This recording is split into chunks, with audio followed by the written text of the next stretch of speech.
I've got the woe begone, down low Mifwump Blues. But grandfather's garden is the cure for the Mifwump Blues. Hello. I am Brie Mathers and back with another episode from our beloved Grandfather's Garden by David Loye. And today I'm going to be reading Flippo the Dippo. And here is the really beautiful illustration that goes with this story.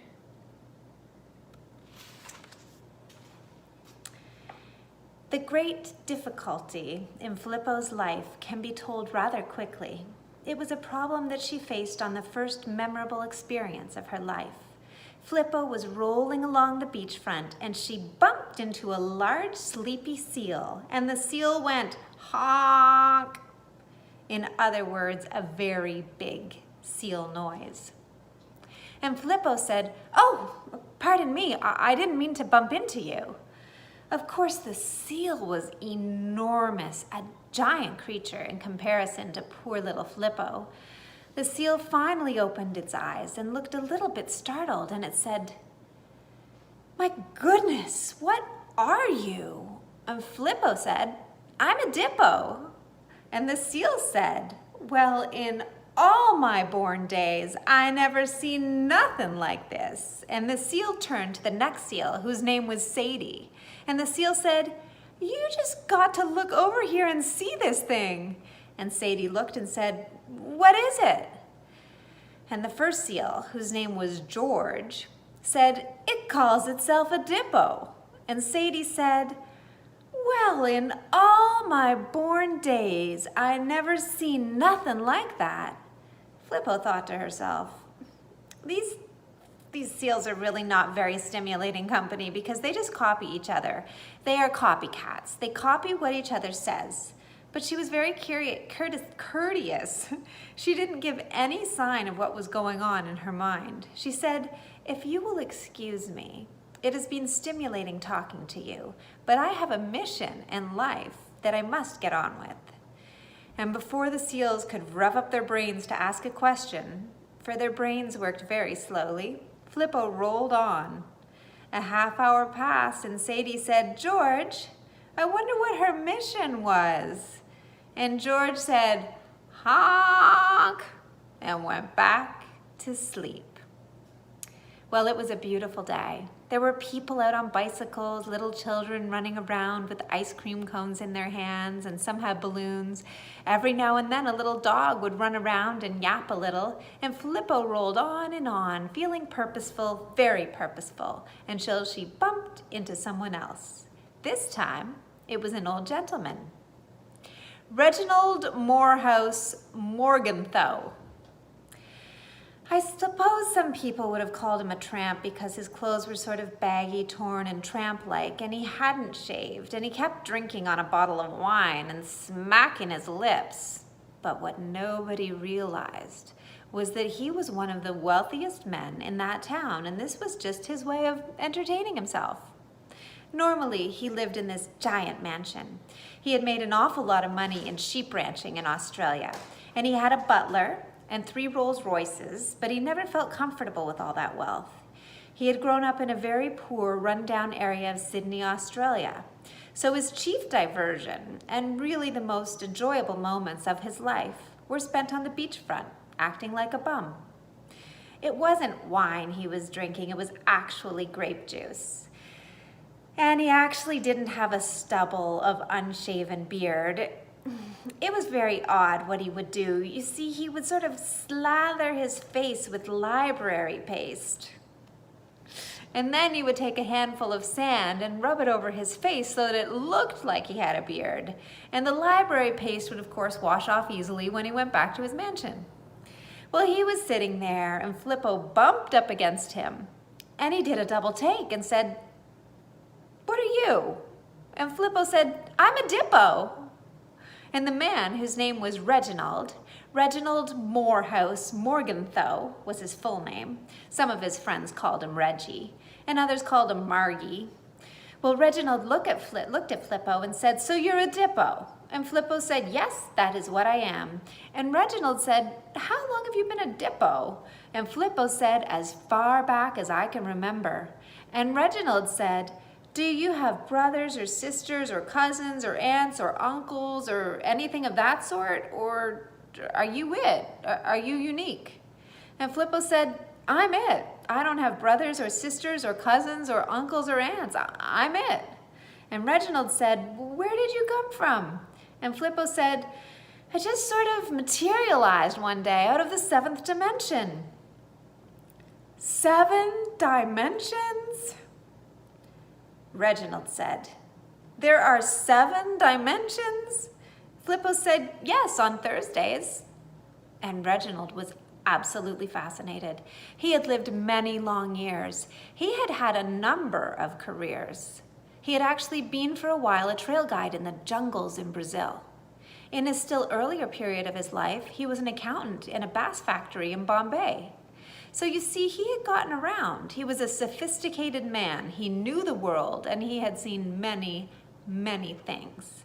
But he had never encountered anything like Flippo before. And his entrepreneurial brain began to come alive again. He was 75 years old, and he had settled into being this rich man, living this strange double life, beach bum part of the time, wealthy recluse the other part of the time. But Flippo inspired him and touched the entrepreneurial button. He saw that he had the makings of one of the world's great attractions, the only thing of its kind on the earth. And he said, "Tell me once again, what is your name?" And Flippo said, "Flippo." And he said, "Tell me once again, what are you?" And Flippo said, "I'm a Dippo." Reginald could see it in his mind. Flippo the Dippo, the wonder of the ages, big banners, an enormous tent. Flippo, the wonder of the ages. And so he said, "I have a wonderful idea. I will turn you into one of the major attractions of our time. You'll be bigger than Elvis Presley.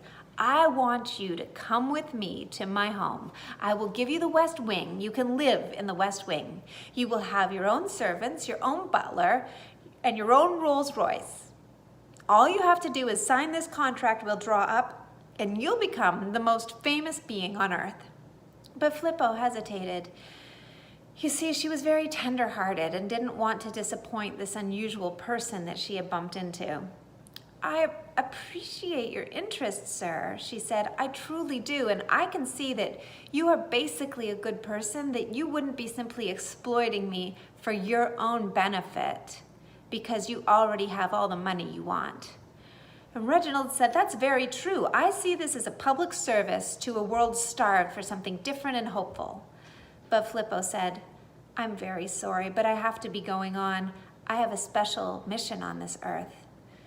And poor Reginald, or rather this very rich man who looked poor, sank back on his bench and felt hopeless and helpless.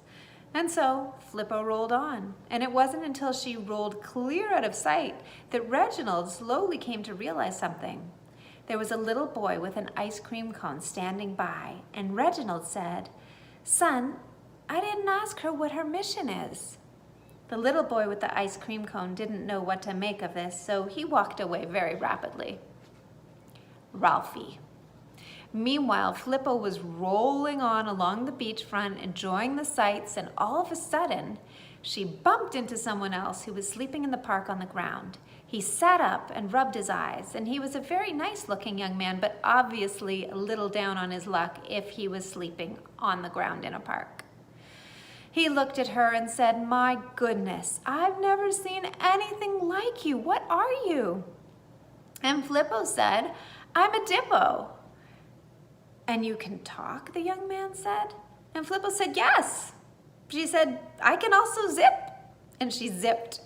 And the young man said, "My goodness, I've never seen anything like that." And Flippo said, "And I can drop." And she dropped. And the young man said, "My goodness, I've never seen anything like that." He said, "As a matter of fact, what you remind me of, only you are doing it without an airplane, is a loop-de-loop that you can do in an airplane. I know this because I may not look like it now because I've been out of work for months, but I'm a pilot. I'm a stunt pilot, actually, but the promoter who was promoting me is a crook, and he took all our money and ran off, and I'm having an awful time finding another promoter. I can fly the plane and do the stunts, but I am too shy to do anything about promoting myself. In fact, I don't understand how I am speaking so openly and freely to you. Usually talking to anybody is so painful for me, I can hardly do it." And Flippo said, "Yes, I know. That's part of the reason I'm here." And the young man said, "How do you mean?" And Flippo said, "That's part of my mission." Flippo's mission. And the young man said, "Well, what is your mission?" And Flippo said, "To spread joy. I have come into the world to spread joy." And the young man said, "How incredibly beautiful. I just wish there was some way I could go with you and help you." And Flippo said, "I see it all. It's in a vision that has come to me. Come with me." And the young man, whose name was Ralphie, hesitated because he never had encountered anything like this person from the seventh dimension. And so they went back along the beachfront to where Reginald was sitting. There was poor old Reginald, sniffling and moping, and once in a while sobbing quietly to himself, his dreams, his great entrepreneurial urge stifled. He was looking at this bottle of grape juice and wishing that it was wine, and he was thinking that this was really silly to sit on the beachfront with his face slathered with library paste and sand for a beard. His eyes brightened when he saw Flippo and the young man. Flippo said, "I have returned because I have found 50% of what I need for my mission." And the old man said, "Oh, what is your mission?" And Flippo said, "To spread joy in the world." And the old man said, "Oh, how beautiful. I wish there was some way I could help you do this and go with you." And Flippo said, "There is. Take up your bottle and follow me." So the old man and the young man followed Flippo along the beachfront and into a taxi cab and to an airport where, under Flippo's instructions, the old man, who looked like a bum, produced an enormous wallet with just bulging with money. And the old man bought the airplane, and they got inside and took off under Flippo's instructions to fly over New York City. And as they flew out from the plane in giant sky, writing put by put, came the great letters in gratitude proclaiming the celebration of the gift of life on earth, joy to the world. The people looked up and said, "Joy! It says joy in the sky." People in the Bronx looked up, and people in Staten Island and clear up into Connecticut, they saw joy in the sky. Flippo and Ralphie and Reginald left the United States and went in the plane to Europe, and they flew over all the cities in Europe. Sky, writing joy in the sky. And people began to be better. They would speak respectfully to each other, and they would say, "Did you see it in the sky?" "Yes, yes, I saw it. It was wonderful." They flew over Africa, and Flippo knew every language. Over every country and region, she would translate and tell Ralphie how to spell out joy in Swahili and in all the other languages of Africa.